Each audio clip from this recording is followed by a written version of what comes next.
Well, looking at the comments by Joseph, thankfully our Lord Jesus is restoring the purity of the gospel of grace today, and many are finding freedom from long-term addictions and other bondages. They share with great joy how the Lord has supernaturally delivered them from decades of substance abuse and sexual addictions, frequent panic attacks, and even long-term clinical depression. Others write in brimming with thanksgiving because He has restored their marriages and their relationships with their estranged children and healed their bodies when doctors had given them no hope. One common denominator took these precious people from defeat to victory, from breakdowns to breakthroughs. They all had an encounter with our Lord Jesus and caught a revelation of His amazing grace. Is this a guarantee of the Christian life?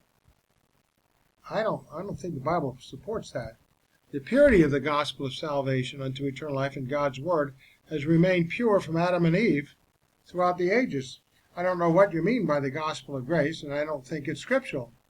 Consider what you wrote as follows: finding freedom from long-term addictions and other bondages. They share with great joy how the Lord has supernaturally delivered them from decades of substance abuse and sexual addictions, frequent panic attacks, and even long-term clinical depression. Others write in brimming with thanksgiving because He has restored their marriages and their relationships with their estranged children and healed their bodies when doctors had given them no hope. One common denominator took these precious people from defeat to victory, from breakdowns to breakthroughs. They all had an encounter with our Lord Jesus and caught a revelation of His amazing grace. Now, all of this has to do with the temporal life, not eternal life. We don't have this when you go to get eternal life. Good or bad, your life may be. The gospel, the good news about how to have eternal life as a free gift, is about eternal life. The Christian life is not about good news, always about good news. Sometimes it is not so good news depending upon circumstances in the Christian life. Ever consider that believers are appointed to suffer in their Christian lives? Is that to be considered something to look forward to? Good news, or persevere through for the sake of maturing in the faith and eternal rewards in the afterlife? Now, that will be good news, rewards in the afterlife, but not now in this life.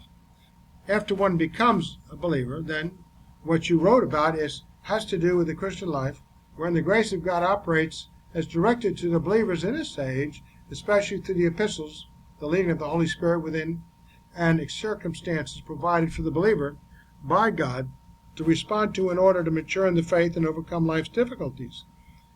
But it is not always good news to look forward to. Now, if circumstances provide salvation, deliverance from difficulties, note that will not be good. Not that will be good news. Then, for the moment, if circumstances provide salvation, deliverance from difficulty.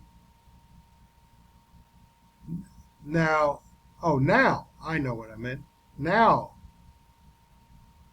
that will be good news. Then, for the moment, until perhaps there'll be other difficulties to persevere through. Sometimes I do a typo there. Relying on God's Word to get you through each difficult circumstance and even provide blessings, purification, credit for righteousness.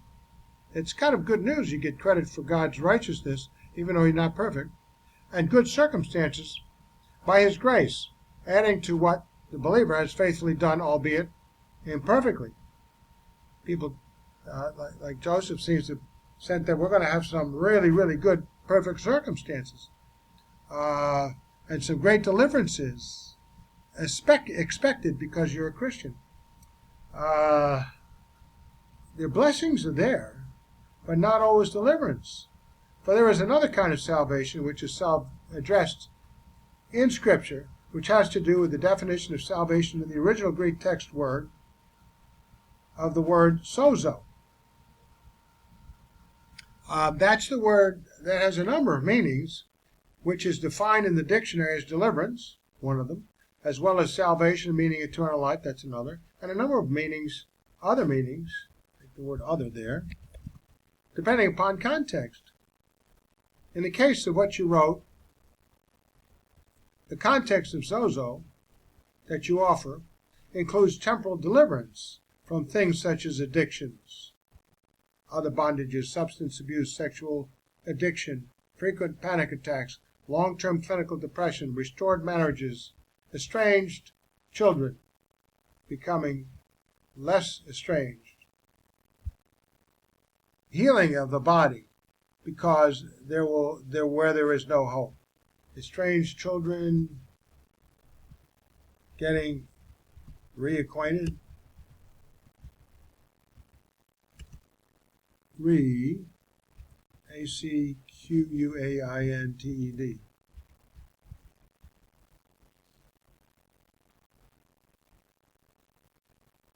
acquainted. Okay. Quain. All right. Hard to correct as we go along. Getting reacquainted with estranged children, healing of the body, especially where there is no hope, and so on. No, I guess Ed said it, whatever the deliverance might happen to be. That's the Christian life. Note that Scripture indicates that these deliverances do not require some kind of encounter with our Lord Jesus or a revelation of his amazing grace as you maintain. Nor is everyone, believers and unbelievers alike, delivered from these things all the time or at all. Sometimes it is just something to persevere through. Consider the conditions that old age brings about, which will stay with the believer until he goes home to be with the Lord. How many believers go through the aging process, like me, and are not delivered of the difficulties therein? I'm getting older, aches and pains, and a little bit of nerve problems, nerve damage, and so on. But we must persevere by the grace of God. He helps us through it, but it doesn't always go away. All right. Joseph Prince says now, distortions to the restoration of God's truth. Now this remark, this is a topical heading. I still don't get where God's truth has been distorted, although attempts have been made throughout the ages in uncountable moments in history to distort God's truth by innumerable individuals, beginning with Satan, Adam and Eve, and so on. That did not, even denominational, mainline religion, that did not cause God's truth to be distorted in the sense that a reliable conveyance of God's truth is no longer available. We got the Bible here. We have a very accurate rendering. I just had a conversation with a guy who's a Muslim. And he's talking about, the differences in the Bibles. I said, no, there's not a lot of differences amongst the Bibles. I said, except when you go back a number of years, like the 16th century, we have an English there that is not as good as the English we have today that we use. It's good for determining what today's English means. So you have some archaic words and so on. So that did not cause God's truth to be distorted in the sense that a reliable conveyance of God's truth is no longer available. Often, when an attempt is made to convey a distorted version of God's truth, God has always provided a means by which individuals can obtain an accurate rendering of God's truth, be it through someone's testimony or an accurate written rendering of God's truth, via many reliable translations in the Bible. Now I don't know English, for example. In English, we have NASB, New King James Version, Holman Standard. Even the NIV, it's a little bit off in some of the things, but it tries to make the English a little clearer by writing in proper English. The Young's Literal Translation is literal, so you have a good idea, but you have to figure it out. But it's really accurate. And even the King James Version, you have to be careful of the King James English. 1, 2, 3, 4, 5, 6, and the American Standard Version. We call that the ESV. 1, 2, 3, 4, 5, 6, 7. Those are the 7 I use all the time. And I compare them with one another. So I encounter distortion of God's Word all the time, such as this study by Joseph Prince. But I have done my homework in order to carefully test each point made with a reliable translation of the Bible, utilizing the normative rules of language, context, and logic as taught by and large in homes, schools, and everywhere. I want to add, too, using interlinears and dictionaries in the original language. So you're not left on your own. You can actually check on the, for example here, just take a look at this.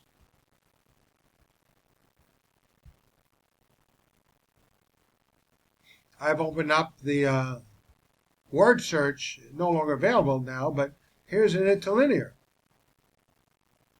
Complete Biblical Library. We'll blow it up. And just look at John 3:16.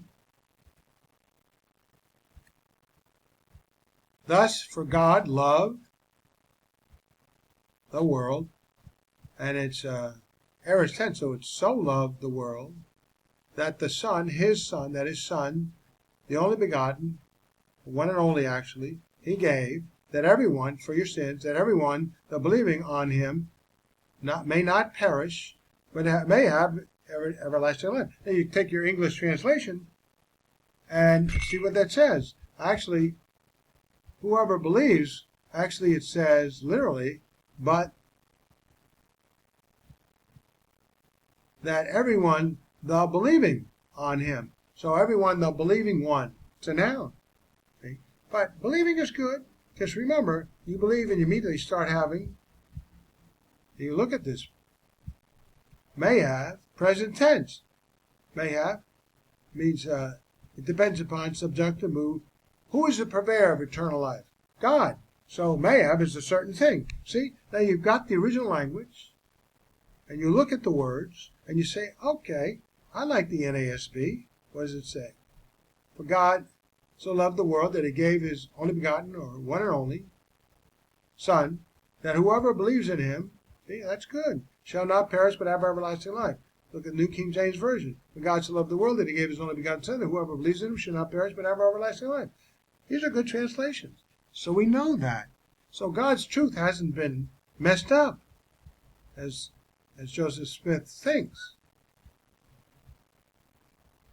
Here is the lesson I gave on how to approach the Bible using normative rules of language, context, and logic.